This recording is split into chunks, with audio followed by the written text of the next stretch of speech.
Good morning all. എൻ്റെ പേര് അശ്വിൻ എന്നാണ്. ഞാൻ നിങ്ങൾക്ക് ഇന്ന് എടുക്കാൻ പോകുന്ന സബ്ജക്റ്റ് എന്ന് പറഞ്ഞാൽ നമ്മുടെ CS executive module 2 capital market and security law എന്ന് പറഞ്ഞിട്ടുള്ള ഒരു സബ്ജക്റ്റാണ്. അപ്പോൾ ഈ ഒരു സബ്ജക്റ്റിലോട്ട് കിടക്കുന്നതിന് മുമ്പ് തന്നെ ഫസ്റ്റ് ഓഫ് ഓൾ നമുക്ക് CS മോഡ്യൂൾ 1 നമുക്ക് കമ്പനി ലോവിനെ പറ്റിയിട്ട് നമ്മൾ ഒരുപാട് പേര് പഠിച്ചിട്ടുണ്ടായിരിക്കും. മോഡ്യൂൾ 1 എഴുതിയിട്ടുള്ളവരാണെങ്കിലും അതല്ല മോഡ്യൂൾ 2 ഡയറക്റ്റായിട്ട് അപ്പിയർ ചെയ്യുന്നവരാണെങ്കിലും ജസ്റ്റ് അതിനെപ്പറ്റി ഒരു ഓവർവ്യൂ പറഞ്ഞിട്ട് ഞാൻ ഇതിലോട്ട് ഡയറക്റ്റ് കിടക്കാം. നമ്മൾ കമ്പനി ലോ എന്ന് പറഞ്ഞിട്ടുള്ള പേപ്പർ, അതിനകത്ത് മെയിനായിട്ട് നമ്മൾ പഠിക്കുന്ന കംപ്ലീറ്റ് കമ്പനി ലോനകത്ത് പഠിക്കുന്ന സാധനങ്ങൾ ഫുള്ള് അൺലിസ്റ്റഡ് ആയിട്ടുള്ള കമ്പനീസിനെ പറ്റിയിട്ടാണ്. കംപ്ലീറ്റ് നമ്മൾ പറയുന്നത്. അൺലിസ്റ്റഡ് ആയിട്ടുള്ള കമ്പനീസിൽ എങ്ങനെയാണ് കാര്യങ്ങൾ പോകുന്നത് എന്നുള്ളതിനെ പറ്റിയിട്ടാണ് കംപ്ലീറ്റ് പറയുന്നത്. അതിനകത്ത് എങ്ങനെയാണ് ബോർഡ് മീറ്റിംഗ് എങ്ങനെ കണ്ടക്ട് ചെയ്യുന്നു, ജനറൽ മീറ്റിംഗ് കണ്ടക്ട് ചെയ്യുന്നു, ഇങ്ങനത്തെ ഒരുപാട് കാര്യങ്ങൾ ഇതിനകത്ത് പറയുന്നുണ്ട്. നമ്മൾ ഇനിയിപ്പം അതാണ് അൺലിസ്റ്റഡ് കമ്പനീസാണ് നമ്മളെ പറയുന്നത്. നേരെ മറിച്ച് സെക്യൂരിറ്റി ലോണിനകത്ത് വരുമ്പോഴത്തേനാണെങ്കിൽ അതിനകത്തുള്ള ഓൾമോസ്റ്റ് എല്ലാ സാധനങ്ങളും ഇതിനകത്തുണ്ട്. ബട്ട് എന്താണ് വ്യത്യാസം എന്ന് പറഞ്ഞാൽ ഇതിനകത്ത് കംപ്ലീറ്റ് നമ്മൾ പറയുന്നത് ലിസ്റ്റഡ് കമ്പനീസിനെ ബേസ് ചെയ്തിട്ടാണ്. ലിസ്റ്റഡ് ആയിട്ടുള്ള കമ്പനീസ് എങ്ങനെയാണ് കാര്യങ്ങൾ, അവരുടെ കാര്യങ്ങൾ, എങ്ങനെയാണ് അവർ ഷെയർസ് എങ്ങനെയാണ് ഇഷ്യൂ ചെയ്യുന്നത്, അവിടുത്തെ ഫർദർ കാര്യങ്ങൾ എന്താണെന്നുള്ളത് മൊത്തത്തിൽ നമ്മൾ പറയുന്നത് ലിസ്റ്റഡ് കമ്പനീസിനെ പറ്റിയിട്ടാണ്. ഓവർവ്യൂ ആണ് ഫുള്ള് ഇതിനകത്ത് പറയാനുള്ളത്. നമ്മുടെ സെക്യൂരിറ്റി ലോ പേപ്പറിനകത്ത്. ഇനിയിപ്പം ജസ്റ്റ് ഒരു ചാപ്റ്ററിൻ്റെ ഒരു ഓവർവ്യൂ നമ്മൾ നേരത്തെ പറഞ്ഞ പോലെ തന്നെ ഇപ്പം ലിസ്റ്റഡ് ആയിട്ടുള്ള കമ്പനീസ് എന്ന് പറഞ്ഞു. അതായത് സെക്യൂരിറ്റി എന്ന പേപ്പറിനകത്ത് കംപ്ലീറ്റ് ലിസ്റ്റഡ് കമ്പനീസിനെ പറ്റിയിട്ട് നമുക്ക് പറയാനുള്ളത്. അപ്പം ലിസ്റ്റഡ് കമ്പനീസ് എന്ന് പറയുമ്പോഴത്തേനും ഒരു കമ്പനീൻ്റെ ഷെയർ, ഒരു കമ്പനി ഇപ്പോഴും ഫണ്ട് നമ്മൾ റേസ് ചെയ്യുന്ന പബ്ലിക്കിന് ഷെയർസ് ഇഷ്യൂ ചെയ്തിട്ടാണ് ഫണ്ട് റേസ് ചെയ്യുന്നത്. പബ്ലിക്കിന് ഷെയർസ് ഇഷ്യൂ ചെയ്യുമ്പോഴേ ഫണ്ട് കിട്ടത്തുള്ളൂ. അപ്പോൾ ഷെയർസ് ഇഷ്യൂ ചെയ്യണമെങ്കിൽ ആ കമ്പനി ലിസ്റ്റഡ് ആയിരിക്കണം. ലിസ്റ്റഡ് ആയിട്ടുള്ള കമ്പനീസ് ആണെങ്കിൽ മാത്രം നമുക്ക് ഷെയർസ് മെയിനായിട്ടാണെങ്കിൽ പബ്ലിക്കിന് ഇഷ്യൂ ചെയ്തിട്ട് പബ്ലിക് സബ്സ്ക്രൈബ് ചെയ്തിട്ട് പബ്ലിക് ഫണ്ട് തന്നിട്ട് ആ ഫണ്ട് വെച്ചിട്ട് കമ്പനി പല പല പ്രൊജക്റ്റിൽ കൊണ്ട് നമ്മൾ ഇൻവെസ്റ്റ് ചെയ്ത് അങ്ങനെയാണ് പോകുന്നത്. അപ്പം നമുക്കറിയാം മെയിനായിട്ട് 2 സ്റ്റോക്ക് എക്സ്ചേഞ്ച് ആണ് ഓൾ ഓവർ ഇന്ത്യയിലുള്ളത്. മെയിനായിട്ട് 2 സ്റ്റോക്ക് എക്സ്ചേഞ്ച് ആണ്. ഒന്ന് NSE ഒന്ന് BSE. മെയിനായിട്ടുള്ളത് NSE ഉണ്ട്, BSE ഉണ്ട്. ഈ പറഞ്ഞിരിക്കുന്ന NSE അല്ലെങ്കിൽ BSEയിൽ ഒരു കമ്പനീൻ്റെ ഷെയർസ് ലിസ്റ്റ് ചെയ്യുന്നതിനാണ് നമ്മൾ എന്ത് പറയുന്നത്, ലിസ്റ്റ് ചെയ്യുക എന്ന് പറഞ്ഞാൽ ആ പറഞ്ഞിരിക്കുന്ന കമ്പനി അവരുടെ ഷെയർ ഈ പറഞ്ഞിരിക്കുന്ന സ്റ്റോക്ക് എക്സ്ചേഞ്ചായിട്ട് ഒരു എഗ്രിമെന്റിൽ ഏർപ്പെട്ടിട്ട് അങ്ങനെ ലിസ്റ്റ് ചെയ്യും. ലിസ്റ്റ് ചെയ്യുമ്പോഴത്തേനും ഓട്ടോമാറ്റിക്കലി ആ സ്റ്റോക്ക് എക്സ്ചേഞ്ചിൽ ഇതിന്റെ പേര്, അല്ലെങ്കിൽ റിലയൻസ് ആണെങ്കിൽ റിലയൻസ്, അല്ലെങ്കിൽ ടാറ്റ, അല്ലെങ്കിൽ ഇൻഫോസിസ്, ഈ കമ്പനീസിന്റെ പേരുകൾ കാണിക്കും. അതനുസരിച്ചാണ് ഈ ഷെയർ, അവരുടെ പെർഫോമൻസ് അനുസരിച്ച് ഷെയർസിന്റെ എങ്ങനെയാണ് ഫ്ലോ അവർ നമുക്ക് സ്റ്റോക്ക് മാർക്കറ്റിംഗ് ഇൻഡെക്സ് വഴിയാണെങ്കിൽ നമുക്ക് മനസ്സിലാക്കാൻ പറ്റും. അപ്പോൾ ഇതാണ് ജസ്റ്റ് ഒരു ഓവർവ്യൂ എന്ന് പറഞ്ഞു കഴിഞ്ഞാൽ. അപ്പോൾ ലിസ്റ്റഡ് ആയിട്ടുള്ള കമ്പനിയാണ്. അപ്പോൾ ലിസ്റ്റഡ് ആയിട്ടുള്ള ഒരു കമ്പനി വേണമെങ്കിൽ ഫസ്റ്റ് ഓഫ് ഓൾ ഈ പറഞ്ഞിരിക്കുന്ന ഏത് കമ്പനിയാണോ ആ കമ്പനി ആണെങ്കിൽ പെർട്ടിക്കുലർ സ്റ്റോക്ക് എക്സ്ചേഞ്ചിനാണെങ്കിൽ ഒരു എഗ്രിമെന്റ് ഏർപ്പെട്ടിരിക്കണം. അതിനെയാണ് നമ്മൾ ലിസ്റ്റിംഗ് എഗ്രിമെന്റ് എന്ന് പറയുന്നത്. ലിസ്റ്റിംഗ് ആയിട്ടുള്ള എഗ്രിമെന്റ് ആകുമ്പോഴത്തേക്കും നമ്മളിപ്പോൾ ലിസ്റ്റഡ് കമ്പനി എന്ന് പറയുമല്ലോ. ഈ ലിസ്റ്റഡ് കമ്പനി ഉദ്ദേശിക്കുന്നത് കമ്പനിയല്ല ശരിക്കും ലിസ്റ്റ് ചെയ്യുന്നത്, കമ്പനീസിന്റെ ഷെയർസ് ആണ് ലിസ്റ്റ് ചെയ്യുന്നത് NSE അല്ലെങ്കിൽ BSEയിൽ. അപ്പോൾ ഈ ലിസ്റ്റിംഗ് ആയിട്ട് നമ്മൾ ലിസ്റ്റ് ചെയ്യുമ്പോഴത്തേക്കും നമുക്ക് എന്ത് ചെയ്യത്തുള്ളൂ, പബ്ലിക്കിനാണെങ്കിൽ ഷെയർസ് ഇഷ്യൂ ചെയ്യാൻ വേണ്ടി പറ്റത്തുള്ളൂ, അവിടെ നിന്ന് ഫണ്ട് കിട്ടത്തുള്ളൂ, അങ്ങനെ കാര്യങ്ങളൊക്കെ നടക്കത്തുള്ളൂ. ഇനിയിപ്പം നമുക്ക് മെയിനായിട്ട് കമ്പനീസ് മെയിനായിട്ടാണെങ്കിൽ ഇഷ്യൂ ചെയ്യുന്നതെന്ന് പറയുമ്പോഴത്തേനുമാണെങ്കിൽ നമുക്കറിയാം കമ്പനീസിനാണെങ്കിൽ ഷെയർസ് ഇഷ്യൂ ചെയ്യുന്ന മെയിനായിട്ട് 2 സോഴ്സിലാണ്. നമ്മൾ സാധാരണ ബാങ്കിൽ പോയാണ് നമുക്ക് ഫണ്ടിന് വേണ്ടി നമ്മൾ ആവശ്യമാണെങ്കിൽ നമുക്ക് ബാങ്കിൽ പോയി നമ്മൾ ലോൺ എടുക്കും. കമ്പനീസിനെ സംബന്ധിച്ച് അവർക്ക് ലോൺ എടുക്കാം, പക്ഷേ അതിനൊരു പരിധിയുണ്ട് ശരിക്കും പറഞ്ഞു കഴിഞ്ഞാൽ. പക്ഷേ അവർക്ക് ഏറ്റവും കൂടുതൽ ഫണ്ട് കിട്ടണമെങ്കിൽ എന്ത് ചെയ്യണം, അവർ പബ്ലിക്കിലോട്ട് പോകണമെങ്കിൽ അവർക്ക് ഫസ്റ്റ് ഓഫ് ഓൾ ആണെങ്കിൽ അവർക്ക് 2 രീതിയിൽ അവർക്ക് ഫണ്ട് റേസ് ചെയ്യാൻ വേണ്ടി പറ്റും. ഒന്ന് പ്രൈമറി ആയിട്ടുള്ള മാർക്കറ്റ് ഉണ്ട്, 2 സെക്കൻഡറി മാർക്കറ്റ് ഉണ്ട്. പ്രൈമറി മാർക്കറ്റാണ് മെയിനായിട്ട് കമ്പനീസ് റേസ് ചെയ്യാൻ വേണ്ടി നോക്കുന്നത്. അവിടെ എന്ന് പറയുമ്പോഴത്തേനാണെങ്കിൽ ഒരു കമ്പനിയും ഒരു ഇൻവെസ്റ്ററും തമ്മിലായിരിക്കും എഗ്രിമെന്റ് ഏർപ്പെടുന്നത്. ഒരു കമ്പനിയും ഒരു ഇൻവെസ്റ്ററും തമ്മിലായിരിക്കും പറയുക ആ ഒരു ട്രാൻസാക്ഷൻ നടക്കുന്നത്.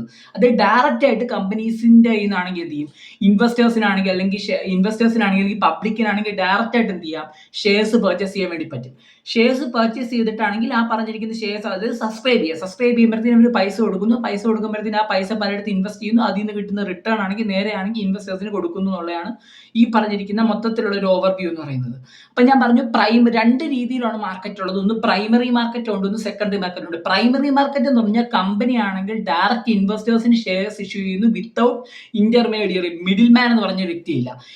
എന്ന് പറഞ്ഞിട്ടുള്ള ഒരു വ്യക്തി എക്സ് എന്ന് പറഞ്ഞിട്ടുള്ള ഒരു വ്യക്തിക്ക് XYZ എന്ന് പറഞ്ഞിട്ടുള്ള ഒരു കമ്പനി ആണെങ്കിൽ അവർക്ക് ഫണ്ടിന്റെ ആവശ്യം വേണ്ടിയിട്ടാണെങ്കിൽ അവരിപ്പോൾ ഒരു ഷെയർ ഇഷ്യൂ ചെയ്ത് കഴിഞ്ഞാൽ അവിടെ 2 പേര് മാത്രമുള്ളൂ, മിഡിൽ മാൻ ഇല്ലാത്തത് കൊണ്ട് തന്നെ ആ ഷെയർസിന്റെ പ്രൈസിന്റെ കൂടെ അഡീഷണൽ ആയിട്ടുള്ള കമ്മീഷൻ പരിപാടികളൊന്നും ഇല്ല.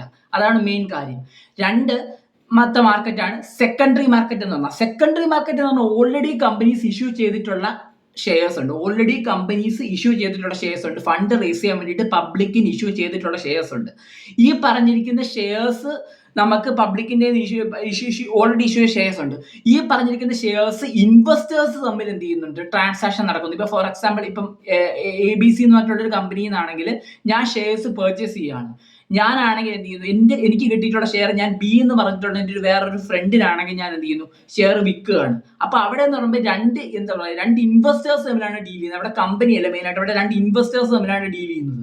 Secondary market. അപ്പൊ സെക്കൻഡറി മാർക്കറ്റിനെ സംബന്ധിച്ച് ചിലപ്പോൾ ഈ ഇൻവെസ്റ്റേഴ്സ് തമ്മിൽ ഡീൽ ചെയ്യുമ്പോഴത്തേക്ക് എന്തെങ്കിലും പ്രശ്നം വരുന്നതിനാണ് നമ്മൾ അതിന് വേണ്ടിയിട്ട് നമ്മൾ എന്ത് ചെയ്യുക, ഒരാളെ ഏർപ്പെടുത്തുന്നത്. അതിനെ നമ്മൾ എന്ത് പറയും, ബ്രോക്കർ എന്ന് പറയും. ബ്രോക്കർ ആയിരിക്കും നടുക്ക് നിൽക്കുന്നത്. അപ്പൊ അതുകൊണ്ട് തന്നെ അവിടെ ചാർജസ് കുറച്ചുകൂടെ കൂടുതലായിരിക്കും കമ്പാരിറ്റീവ്ലി ടു പ്രൈമറി മാർക്കറ്റ്. കാരണം പ്രൈമറി മാർക്കറ്റിൽ മിഡിൽ മെൻ ഇല്ല. ഓക്കെ, അപ്പൊ ഇത് ജസ്റ്റ് ഞാൻ പറഞ്ഞു പ്രൈമറി മാർക്കറ്റ്, സെക്കൻഡറി മാർക്കറ്റ്. ഈ രീതിയിലൂടെയാണ് നമ്മൾ എന്ത് ചെയ്യുന്നത്, ഫണ്ട് റേസ് ചെയ്യുന്നത്. അപ്പൊ ഇതാണ് ജസ്റ്റ് ഈ പറഞ്ഞിരിക്കുന്ന സബ്ജക്റ്റിന്റെ ഒരു ഓവർവ്യൂ എന്ന് പറയുന്നത്. ഇനിയിപ്പോ നമുക്ക് ഇതിനകത്ത് മെയിൻ ആയിട്ടാണെങ്കിൽ capital market and security law, CMSലിനകത്ത് കംപ്ലീറ്റ് ആയിട്ടും 18 ചാപ്റ്റർ ആണ് ഉള്ളത്. മെയിൻ ആയിട്ട് 18 ചാപ്റ്റർ ആണ്. ഒന്ന് ബേസിസ് ഓഫ് ക്യാപിറ്റൽ മാർക്കറ്റിന്റെ ബേസിസ് എന്തൊക്കെയാണെന്നുള്ളത് ജസ്റ്റ് എന്താ നമ്മൾ അറിയാലോ. നമുക്ക് മാർക്കറ്റ് എന്ന് പറയുമ്പോൾ തന്നെ സാധനങ്ങൾ വാങ്ങിക്കുക വിൽക്കുക. ഈ സാധനങ്ങൾ വാങ്ങിക്കുക വിൽക്കുക എന്ന് പറയുന്ന ഒരു സംഭവമുണ്ട്. ഈ സാധനങ്ങൾ വാങ്ങിക്കുന്നതിന് പകരം കമ്പനീസിനെ സംബന്ധിച്ച് ഇവിടെ ഷെയർസ് ആണ് ഉദ്ദേശിക്കുന്നത്, അല്ലെങ്കിൽ ഡിബഞ്ചേഴ്സ് അല്ലെങ്കിൽ ബോൺസ്, അതാണ് ഉദ്ദേശിക്കുന്നത്. അപ്പൊ അതിന് വേണ്ടിയിട്ടുള്ള ഒരു പ്ലേസ്, അതിന്റെ ബേസിക്സ് എന്താണെന്നുള്ളത്. കാരണം അത് പക്കയാണെങ്കിൽ മാത്രം നമുക്ക് ഫർദർ മുന്നോട്ട് പോകാൻ പറ്റത്തുള്ളൂ. അതാണ് ബേസിക്. രണ്ടാമത്തെ സെക്കൻഡറി മാർക്കറ്റ് ഇന്ത്യ. അതിനകത്താണ് നമ്മൾ NSE BSE എന്ന് പറയുന്നത്. സ്റ്റോക്ക് മാർക്കറ്റ് NSE അല്ലെങ്കിൽ BSE. ഓക്കെ, അവിടെയാണ് ഇന്റർമീഡിയറീസ് ഒക്കെ വരുന്നത്, അടുത്തത് മിഡിൽ മാൻ വരുന്നത് അവിടെ. ഓക്കെ, മൂന്നാമത്തെ സെക്യൂരിറ്റി കോൺട്രാക്ട് റെഗുലേഷൻ ആക്ട് എന്ന് പറയുന്ന ഒരു സംഭവം. ഞാൻ ജസ്റ്റ് ഈ ചാപ്റ്റേഴ്സിന്റെ ഒരു ഓവർവ്യൂ ജസ്റ്റ് ഒന്ന് ഷോർട്ട് ആയിട്ട് പറയുകയാണ്, അതായത് നമുക്ക് ഡീറ്റെയിൽ ആയിട്ട് പോകാം. Security contract regulation act 1956. നമുക്കറിയാം കോൺട്രാക്ട് എന്ന് പറയുന്ന ഒരു സംഭവമുണ്ട്. കോൺട്രാക്ട് എന്ന് പറയുമ്പോഴത്തേനാണെങ്കിൽ രണ്ട് പാർട്ടീസ് തമ്മിലാണെങ്കിൽ ഒരു ട്രാൻസാക്ഷനിൽ ഏർപ്പെടാൻ വേണ്ടിയിട്ട് ഒരു ലീഗലായിട്ട് ഒരു എഗ്രിമെന്റ് തയ്യാറാക്കിയിട്ട് ആ എഗ്രിമെന്റിന്റെ ബേസിസിൽ നമ്മൾ ട്രാൻസാക്ഷൻ ഏർപ്പെടുക. ഇത് എന്തുകൊണ്ടാണെന്ന് വെച്ച് കഴിഞ്ഞാൽ നമുക്ക് എന്തെങ്കിലും വിഷയം വന്നു കഴിഞ്ഞാൽ ഈ പറഞ്ഞിരിക്കുന്ന വ്യക്തിക്കാണെങ്കിൽ എന്ത് ചെയ്യാം, കംപ്ലൈന്റ് ഫയൽ ചെയ്യാൻ വേണ്ടി പറ്റും. കാരണം തെളിവില്ലല്ലോ. ഇപ്പൊ നമുക്കറിയാലോ പാർട്ണർഷിപ്പ് എന്ന് പറയുന്ന സംഭവമുണ്ട്. പാർട്ണർഷിപ്പിന് എന്തുകൊണ്ടാണ് ആൾക്കാർ ഡീഡ് വേണമെന്ന് പറയുന്നത്? കാരണം ഡീഡ് ഉണ്ടെങ്കിൽ മാത്രമേ നമുക്ക് കേസ് ഫയൽ ചെയ്യാനോ അല്ലെങ്കിൽ എന്തെങ്കിലും ഫർദർ മൂവ് ചെയ്യാൻ പറ്റത്തുള്ളൂ. അപ്പൊ എപ്പോഴും പാർട്ണർഷിപ്പ് ഡീഡ് ഇല്ലെങ്കിൽ തർക്കങ്ങൾ വരും, അങ്ങനെ പല പ്രശ്നങ്ങൾ വരും. അതുപോലെ തന്നെ കോൺട്രാക്ടിനെ സംബന്ധിച്ചാണ് 2 പേര് തമ്മിൽ നടത്തുന്ന ഒരു എഗ്രിമെന്റ് ആണ്. 2 പേര് തമ്മിൽ നടത്തുന്ന ഒരു എഗ്രിമെന്റ് ആണ് ഒരു ട്രാൻസാക്ഷനിൽ ഏർപ്പെടാൻ വേണ്ടിയിട്ട്. അത് ലീഗൽ ആയിട്ടുള്ള ഒരു എഗ്രിമെന്റ് ആയിരിക്കും. ഓക്കെ, അത് വാലിഡ് ആയിരിക്കും എന്നുള്ളതാണ് മെയിൻ കാര്യം. അപ്പൊ ഈ എഗ്രിമെന്റ് നമ്മൾ നടത്തുന്നതാണെങ്കിൽ സെക്യൂരിറ്റീസുമായിട്ട് ബന്ധപ്പെട്ടിട്ടുള്ളതാണെങ്കിൽ അവിടെ നമ്മൾ സെബി കൊണ്ടുവന്നിട്ടുള്ള ഒരു സംഭവമാണ് സെക്യൂരിറ്റീസ് കോൺട്രാക്ട് റെഗുലേഷൻ ആക്ട്. സെക്യൂരിറ്റിയുമായിട്ട് ബന്ധപ്പെട്ടിട്ടുള്ള ട്രാൻസാക്ഷൻസ് റെഗുലേറ്റ് ചെയ്യാൻ വേണ്ടിയിട്ട് സെബി കൊണ്ടുവന്നിട്ടുള്ള ഒരു സാധനമാണ് SCRI ആക്ട് 1956 എന്ന് പറയുന്നത്. അടുത്ത law governing to depository and depository participant. നമുക്കറിയാം ഈ പറഞ്ഞിരിക്കുന്ന ഷെയർസ് ആണെങ്കിലും ഏത് കാര്യമാണെങ്കിലും, ഡിബഞ്ചേഴ്സ് ആണെങ്കിലും ഷെയർസ് ആണെങ്കിലും എന്താണെങ്കിലും, ഈ കമ്പനി ആണെങ്കിൽ ഇപ്പൊ എന്താ പറയാ, കമ്പനി ആണെങ്കിൽ ഇൻവെസ്റ്റേഴ്സിന് ഷെയർസ് ഇഷ്യൂ ആണെങ്കിലും ഷെയർസ് ഇഷ്യൂ ചെയ്യുകയാണെങ്കിൽ എന്ത് കാര്യമാണെങ്കിലും നമുക്ക് നിർബന്ധമായിട്ടും ഇൻവെസ്റ്ററിന് എന്ത് വേണം, ഒരു ഡിമാറ്റ് അക്കൗണ്ട് വേണം. ഡിമാറ്റ് അക്കൗണ്ട് എന്ന് പറഞ്ഞാൽ ഡിമെറ്റീരിയലൈസ്ഡ് അക്കൗണ്ട്. നമുക്കറിയാം, നമുക്ക് നോർമലി നമ്മൾ ബാങ്കിൽ പോകുമ്പോൾ നമുക്ക് ബാങ്ക് അക്കൗണ്ട് കാണും. എന്താണ്, ക്യാഷ് ആയിരിക്കും ഇവിടെ ട്രാൻസാക്ഷൻ നടത്തുന്നത്. ക്യാഷിന്റെ പകരം നമ്മൾ ഷെയർസ് ട്രാൻസാക്ഷൻ നടത്തുമ്പോഴത്തേന് അവിടെ നിർബന്ധമായിട്ട് വേണ്ട എന്താണ്, ഡിമാറ്റ് അക്കൗണ്ട്. അതുകൊണ്ടാണ് നമ്മളിപ്പോൾ ഷെയർ ട്രേഡിംഗ് നടത്തുന്നവർക്ക് മെയിനായിട്ട് 2 അക്കൗണ്ട് ആയിരിക്കും ഉള്ളത്. ഒന്ന് ബാങ്ക് അക്കൗണ്ടും കാണും, ഒന്ന് ഡിമാറ്റ് അക്കൗണ്ടും കാണും. ഡിമാറ്റ് അക്കൗണ്ട് വഴിയായിരിക്കും നമ്മൾ ഷെയർസ് ട്രാൻസാക്ഷൻ നടത്തുന്നത്. ബാങ്ക് അക്കൗണ്ട് വഴി ക്യാഷ് ആയിരിക്കും. അതാണ് ഉദ്ദേശിക്കുന്നത്. സെയിം സാധനം തന്നെയാണ്, പക്ഷേ ക്യാഷിന് പകരം ഷെയർസ് ആണെന്നേ ഉള്ളൂ. ഈ പറഞ്ഞിരിക്കുന്ന ഡിമാറ്റ് അക്കൗണ്ടിൽ നമ്മൾ ഷെയർസ് ട്രാൻസാക്ഷൻസ് നടത്തുമ്പോഴത്തേനുമാണെങ്കിൽ ഇവിടെ ഒരു ഫ്രോഡും ഒരു കാര്യങ്ങളും എന്തെങ്കിലും ഫ്രോഡ് വരുന്നുണ്ടോ, അല്ലെങ്കിൽ എന്തെങ്കിലും എന്താ പറയുക, ഇപ്പം ഫോർ എക്സാമ്പിൾ ഇപ്പം നമുക്കറിയാം എക്സസീവ് ആയിട്ടുള്ള ചാർജസ് ആണെങ്കിൽ ബ്രോക്കേഴ്സ് ചാർജ് ചെയ്യുന്നുണ്ടോ, അല്ലെങ്കിൽ പ്രോപ്പർ ആയിട്ടാണെങ്കിൽ ക്ലയന്റിന് പ്രോപ്പറായിട്ട് സർവീസ് പ്രോപ്പറായിട്ട് കിട്ടുന്നില്ല, അങ്ങനെ പല കാര്യങ്ങൾ കാണും. അല്ലെങ്കിൽ ഷെയർസിന് ഓണർഷിപ്പുമായിട്ട് ബന്ധപ്പെട്ടുള്ള ഡിസ്പ്യൂട്ട്, അങ്ങനെ പല കാര്യങ്ങളുമായിട്ട് ബന്ധപ്പെട്ടുള്ള പല പ്രശ്നങ്ങൾ കാണും.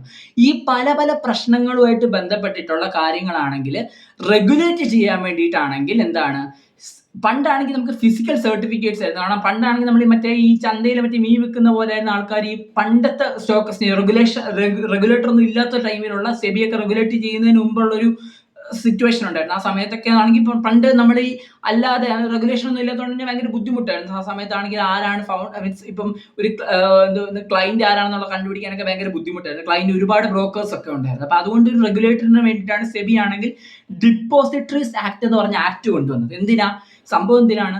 അതായത് നമ്മൾ കമ്പനീസ് ആണെങ്കിൽ ഷെയർസ് ഇഷ്യൂ ചെയ്യുന്ന സമയത്താണെങ്കിൽ ഷെയർസ് തമ്മിലുള്ളൊരു ട്രാൻസാക്ഷൻസ് നമ്മൾ ഡിമാറ്റ് അക്കൗണ്ട് വഴി നടത്തുമ്പം അത് പ്രോപ്പർ ആയിട്ടാണെങ്കിൽ കറക്റ്റ് ആയിട്ടുള്ള ഓണറിന്റെ അടുത്താണോ എത്തുന്നത്, അതോ എന്തെങ്കിലും ഫ്രോഡ് അവിടെ നടക്കുന്നുണ്ടോ, അല്ലെങ്കിൽ പ്രോപ്പർ ആയിട്ട് ക്ലയന്റിന് സർവീസ് കിട്ടുന്നുണ്ടോ എന്നുള്ള കാര്യങ്ങൾ ഉറപ്പുവരുത്താൻ വേണ്ടിയിട്ട് നമ്മൾ ഈ പറഞ്ഞിരിക്കുന്ന സെബി കൊണ്ടുവന്നിട്ടുള്ള ഒരു ആക്ട് ആണ് ഡിപ്പോസിറ്ററീസ് ആക്ട് എന്ന് പറയുന്ന ആക്ട് എന്ന് പറയുന്നത്. Law governing to depositories and depository participant.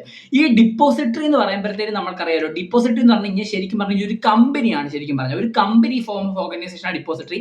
അവിടെയാണ് ഈ പറഞ്ഞിരിക്കുന്ന ഷെയർസ് ആണെങ്കിൽ എന്ത് കാര്യം എല്ലാം സ്റ്റോർ ചെയ്യുന്നത് അവിടെയാണ്.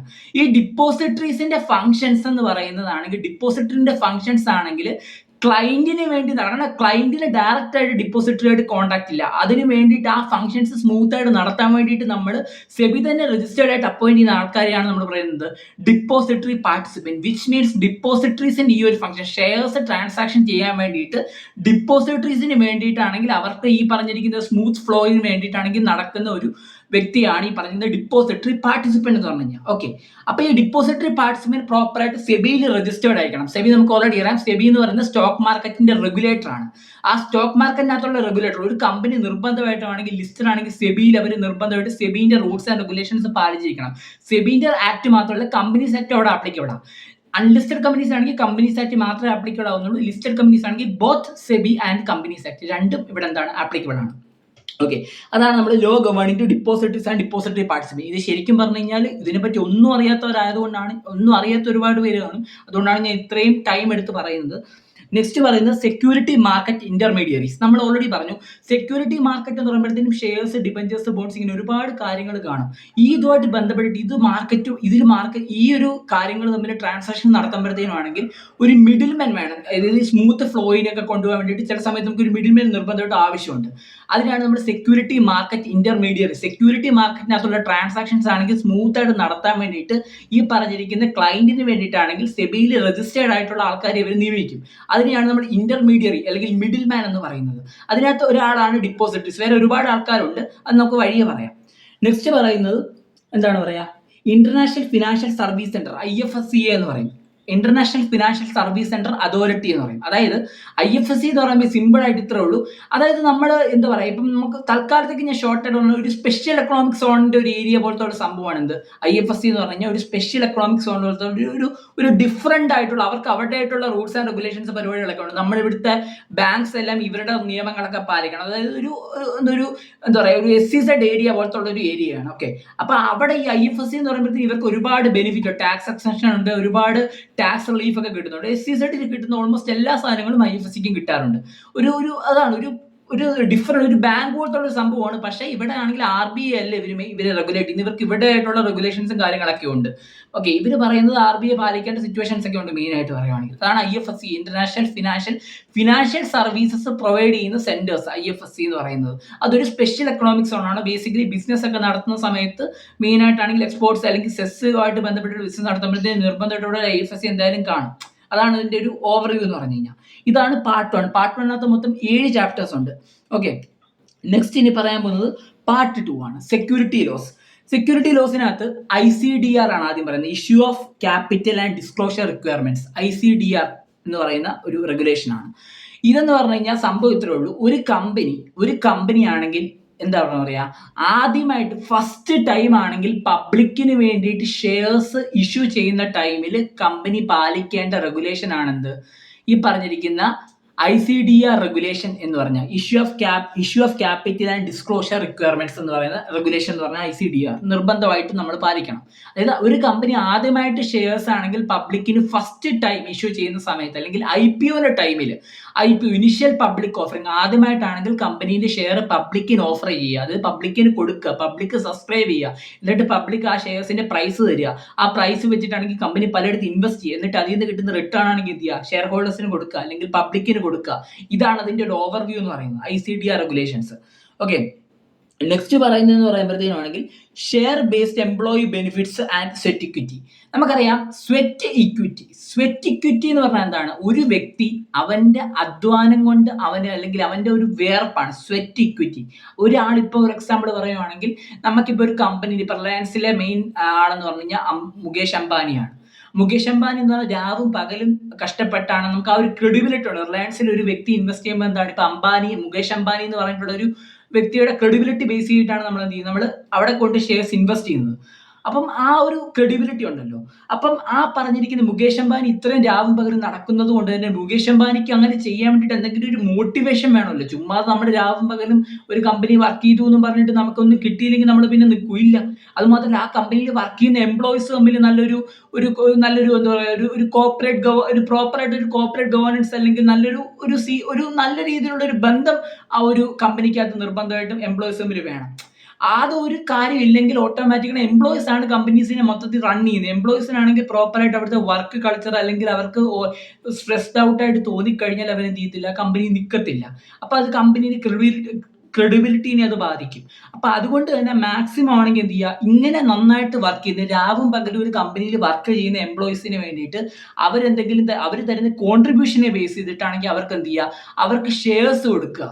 ഓക്കെ, ബെനിഫിറ്റ് ആയിട്ട് ഷെയർസ് കൊടുക്കുക. ഓക്കെ, ഷെയർസ് കൊടുക്കുക. അങ്ങനെ ഷെയർസ് കൊടുക്കുമ്പോഴത്തേക്കും അവർക്ക് കൂടുതലും വർക്ക് ചെയ്യാനുള്ള ഒരു പ്രേരണ, അല്ലെങ്കിൽ കൂടുതൽ അവർക്ക് ചെയ്യാനുള്ള, നമുക്ക് തന്നെ അറിയാം, നമ്മളോട് ഫോർ എക്സാമ്പിൾ വീട്ടിൽ പറയുകയാണ്, നമ്മളിപ്പം 10ാം ക്ലാസ്സിൽ നമ്മൾക്ക് ഇപ്പം ഒരു ഫുൾ A+ കിട്ടി കഴിഞ്ഞാൽ നമുക്കൊരു iPhone 16 Pro Max കിട്ടുക. അപ്പോൾ ഓട്ടോമാറ്റിക്കലി നമുക്ക് ചിലപ്പോൾ പഠിക്കാൻ വലിയ താല്പര്യം ഇല്ലെങ്കിൽ പോലും ഈ ഒരു ഫോൺ കിട്ടുന്നുണ്ടല്ലോ എന്നുള്ള ഒരു എന്താണ് പറയുക, ഒരു കോൺട്രിബ്യൂഷൻ ഉള്ളതുകൊണ്ട് തന്നെ നമുക്ക് പഠിക്കാനുള്ളൊരു ക്രൈസ് വരും. അതുപോലെ തന്നെയാണ് കമ്പനിയിൽ ശരിക്കും പറഞ്ഞാൽ എംപ്ലോയീസ് ഇങ്ങനെ കണ്ടിന്യൂസ് ആയിട്ട് വർക്ക് ചെയ്യുന്നതിന് ഒരു പ്രോപ്പറായിട്ട് ഒരു നല്ല രീതിയിലൊരു കോർപ്പറേറ്റ് കൾച്ചർ ഉണ്ടെങ്കിൽ മാത്രമേ നടക്കത്തുള്ളൂ. അല്ലെങ്കിൽ പ്രോപ്പറായിട്ട് കമ്പനീസിൽ എംപ്ലോയീസ് വർക്ക് ചെയ്യണമെങ്കിൽ അവർക്ക് അതിനുള്ള കോൺട്രിബ്യൂഷൻസ് വേണം. ഓവർ ടൈം വർക്ക് ചെയ്തിട്ട് പൈസ കിട്ടിയില്ലെങ്കിൽ അവർക്ക് വർക്ക് ചെയ്യാൻ തോന്നില്ല. കാരണം അവരുടെ മെന്റൽ ഹെൽത്തും കമ്പനി നിർബന്ധമായിട്ട് ഫോക്കസ് ചെയ്യണം. അതാണ് ഇവിടെ പറയുന്നത്, മനസ്സിലായില്ലേ? അപ്പൊ ഇവർക്ക് കൊടുക്കുന്ന ബെനിഫിറ്റ് ആണ് ഷെയർ ബേസ്ഡ്, ക്യാഷിന് പകരം ഷെയർസ് ആയിട്ട് കൊടുക്കും. മനസ്സിലായി? Share based employee benefits and sweat equity. അടുത്തത് നെക്സ്റ്റ് പറയുന്നതാണ് issue and listing of non convertible securities. നമ്മൾ ഈ പറഞ്ഞിരിക്കുന്ന സെക്യൂരിറ്റീസിന് നമുക്ക് എന്താ പറയുക, നമ്മൾ ഈ കൺവേർട്ട് ചെയ്യാൻ പറ്റാത്ത സെക്യൂരിറ്റീസ് ഉണ്ട്. ഈ പറഞ്ഞിരിക്കുന്ന സെക്യൂരിറ്റീസിനെ ആണെങ്കിൽ നമ്മൾ എന്ത് ചെയ്യുക, അവരുടെ ഇഷ്യൂസ് എങ്ങനെയാണെങ്കിൽ NCS റെഗുലേഷൻസ് പറയും, നോൺ കൺവേർട്ടബിൾ സെക്യൂരിറ്റീസ്. കൺവേർട്ട് ചെയ്യാൻ ഇക്വിറ്റി ഷെയർസ് കൺവേർട്ട് ചെയ്യാൻ പറ്റാത്ത സെക്യൂരിറ്റീസ് കാണും. അപ്പൊ അങ്ങനെ ഇക്വിറ്റി ഷെയർസ് കൺവേർട്ട് ചെയ്യാൻ പറ്റുന്ന സെക്യൂരിറ്റീസിന്റെ ഇഷ്യൂവും ലിസ്റ്റിംഗും എങ്ങനെയാണെന്നുള്ളതാണ് എന്താണ് പറയുക 10ാമത്തെ ഇതിനകത്ത് പറയുന്നത്. അടുത്തത് listing obligations and disclosure requirements. Very very very important chapter in the entire security law. അതായത് ഈ ഒരു സാധനമാണ് നമുക്ക് ഫ്യൂച്ചറിലാണെങ്കിലും നമ്മുടെ കരിയർ ബേസ് ചെയ്തിട്ടാണെങ്കിലും നമുക്ക് നിർബന്ധമായിട്ട് അറിഞ്ഞിരിക്കേണ്ടത്. Listing obligations and disclosure requirement. അതായത് ഒരു കമ്പനി ആദ്യമായിട്ട് എന്ത് ചെയ്യുക, ഫസ്റ്റ് ടൈം കമ്പനി ആണെങ്കിൽ ലിസ്റ്റിങ്ങിന് പോകുന്ന സമയത്ത്, അല്ലെങ്കിൽ ഒരു അൺലിസ്റ്റഡ് ആയിട്ടുള്ള കമ്പനീസ് പാലിക്കേണ്ടതാണ് എന്ത്, ICDR റെഗുലേഷൻസ്. ലിസ്റ്റിങ്ങിന് വേണ്ടിയിട്ട് നമ്മൾ അപ്ലൈ ചെയ്യുന്ന സമയത്ത് നമ്മൾ പാലിക്കേണ്ടതാണ് ICDR റെഗുലേഷൻസ് എന്ന് പറയുന്നത്. IPOന്റെ സമയത്ത് നമ്മൾ പാലിക്കേണ്ടതാണ് ICDR റെഗുലേഷൻസ്. ഒരു കമ്പനി ലിസ്റ്റഡ് ആയി കഴിഞ്ഞിട്ട് പിന്നെ കമ്പനി നിർബന്ധമായിട്ട് പാലിക്കേണ്ടതാണ് എന്ത്, അത് കമ്പനി ആദ്യം എന്ത് ചെയ്യുന്നു, കമ്പനി ആദ്യം ലിസ്റ്റിംഗ് എഗ്രിമെന്റ് ഒരു സ്റ്റോക്ക് എക്സ്ചേഞ്ചിൽ ഏർപ്പെടുന്നു. ഏർപ്പെടുന്ന സമയത്ത് ആ കമ്പനിയുടെ eligibility conditions first of all എന്ത് ചെയ്യും, സ്റ്റോക്ക് എക്സ്ചേഞ്ച് നോക്കും. അതിന് ഒരുപാട് ക്രൈറ്റീരിയാസ് ഉണ്ട്, നമുക്കത് പിന്നെ പറയാം. അപ്പൊ ഇത് കഴിഞ്ഞിട്ട് അത് ലിസ്റ്റ് ആയി കഴിഞ്ഞാൽ LODR റെഗുലേഷൻസ്, ലിസ്റ്റിംഗ് ഒബ്ലിഗേഷൻസ്, അതായത് ലിസ്റ്റ് ചെയ്യാൻ വേണ്ടിയിട്ട് എന്തൊക്കെ ബാധ്യതകളുണ്ട്, ആൻഡ് ഡിസ്ക്ലോഷർ റിക്വയർമെന്റ്സ്. ഓക്കെ, എന്തൊക്കെ കാര്യങ്ങൾ ലിസ്റ്റ് ചെയ്ത് കഴിഞ്ഞാൽ അവർ എന്തൊക്കെ, ഇപ്പൊ സെബിക്കുമാണെങ്കിലും സ്റ്റോക്ക് എക്സ്ചേഞ്ചിനാണെങ്കിലും ഡിസ്ക്ലോസ് ചെയ്യണം. ജസ്റ്റ് അതിന്റെ ഒരു ഫ്ലോ ഞാൻ ജസ്റ്റ് ഒന്ന് പറഞ്ഞുതരാം. നമ്മൾ മെയിൻ ആയിട്ട് എൻ്റെ ചാപ്റ്ററിനകത്ത് പറയുന്ന ഒരു ഫ്ലോ, ഇപ്പൊ SCRക്കകത്തുള്ള സാധനം തന്നെയാണ്. ജസ്റ്റ് അതായത് ഇതിന്റെ ഫുൾ സ്ട്രക്ചർ എന്ന് പറഞ്ഞു കഴിഞ്ഞാൽ, ഇതിന്റെ ഒരു ഫ്ലോ എന്ന് പറഞ്ഞാൽ ആദ്യം ടോപ്പിൽ നിൽക്കുന്ന CG ആണ്, സെൻട്രൽ ഗവൺമെന്റാ. അതിന്റെ തൊട്ട് താഴെ നിൽക്കുന്ന ആരാ, സെബി. അതിന്റെ തൊട്ട് താഴെ നിൽക്കുന്ന ആരാ, സ്റ്റോക്ക് എക്സ്ചേഞ്ച് ആണ്. അതിന്റെ തൊട്ട് താഴെ നിൽക്കുന്ന കമ്പനി, അതിന്റെ താഴെ നിൽക്കുന്നതാണ് എന്ത്, ഇൻവെസ്റ്റേഴ്സ്. ഇതാണ് അതിന്റെ ഫ്ലോ. ഈ ഒരു ഫ്ലോ നിങ്ങൾ മനസ്സിൽ വെച്ചിട്ട് നിങ്ങൾ പഠിക്കുമ്പോൾ നിങ്ങൾക്ക് ഏകദേശം, എസ്പെഷ്യലി SCR ഒക്കെ പഠിക്കുന്ന സമയത്ത് നിങ്ങൾക്ക് പക്കായിട്ട് മനസ്സിലാക്കാൻ വേണ്ടി പറ്റും. അപ്പം ഈ ഒരു ഇതാണ് ഇതിന്റെ ഫ്ലോ എന്ന് പറയുന്നത്. ബട്ട് ഏറ്റവും ടോപ്പ്, അതായത് ബേസിക്കലി സ്റ്റോക്ക് മാർക്കറ്റിനെ റെഗുലേറ്റ് ചെയ്യുന്നത് സെബിയാണ്. പക്ഷെ സെബിനെയും കാട്ടി കൺട്രോൾ ആർക്കുണ്ട്, CGക്കുണ്ട്. CGക്കാണെങ്കിൽ സെബിനെ ആണെങ്കിൽ സെബിക്കകത്തുള്ള മെമ്പേഴ്സിനെ എടുത്ത് കളയാനൊക്കെ ഉള്ള പവറൊക്കെ ഉണ്ട്. അതാണ് അതിന്റെ ഒരു ഫ്ലോ എന്ന് പറയുന്നത്. ഇതാണ് അതിന്റെ ടോട്ടൽ ഫ്ലോ. അപ്പം ഇത് കഴിഞ്ഞിട്ട് നമുക്ക് അടുത്ത പറയാനുള്ളതെന്ന് പറയുന്നത് എന്താണ് പറയാ, acquisition of shares and take overs. അത് ജസ്റ്റ് നിങ്ങൾ ഇത്ര അറിഞ്ഞാൽ മതി. ടേക്ക് ഓവർ എന്ന് പറഞ്ഞാൽ നിങ്ങൾ സാധാരണ ഒരു കമ്പനി, ജസ്റ്റ് ഷോർട്ടായിട്ട് പറഞ്ഞുതരാം, ഒരു കമ്പനി ആണെങ്കിൽ വേറൊരു കമ്പനീനെ എന്ത് ചെയ്യുക, വേറൊരു കമ്പനീനെ ഏറ്റെടുക്കുക, ടേക്ക് ഓവർ. ഒരു കമ്പനി XYZ എന്ന് പറഞ്ഞിട്ടുള്ള കമ്പനി ABC എന്ന് പറഞ്ഞിട്ടുള്ള കമ്പനീനെ ഏറ്റെടുക്കുന്ന സമയത്ത് ആ കമ്പനി ലിസ്റ്റഡ് ആണെങ്കിൽ അവിടെ പാലിക്കേണ്ട റെഗുലേഷൻ ആണ് എന്ത്? ടേക്ക് ഓവർ കോഡ് എന്ന് പറയുന്നത്. ടേക്ക് ഓവർ കോഡ് എന്ന് പറയും. Okay, SEBI substantial acquisition of shares and take over, SAST regulations എന്ന് പറയാറുണ്ട്. അതായത് ഒരു കമ്പനി ABC എന്ന് പറഞ്ഞിട്ടുള്ള ഒരു കമ്പനി XYZ എന്ന് പറഞ്ഞിട്ടുള്ള ഒരു കമ്പനീനെ ടേക്ക് ഓവർ ചെയ്യുക, അതായത് ഏറ്റെടുക്കുമ്പോൾ നമ്മൾ അവിടെ പാലിക്കേണ്ടതാണ്. അല്ലെങ്കിൽ അത് ലിസ്റ്റഡ് കമ്പനി ആണെങ്കിൽ അവിടെ ടേക്ക് ഓവർ കോഡ് എപ്പോഴും പാലിക്കുന്ന ലിസ്റ്റഡ് കമ്പനി ആണെങ്കിൽ ഇത് ആപ്ലിക്കബിൾ ആകത്തുള്ളൂ.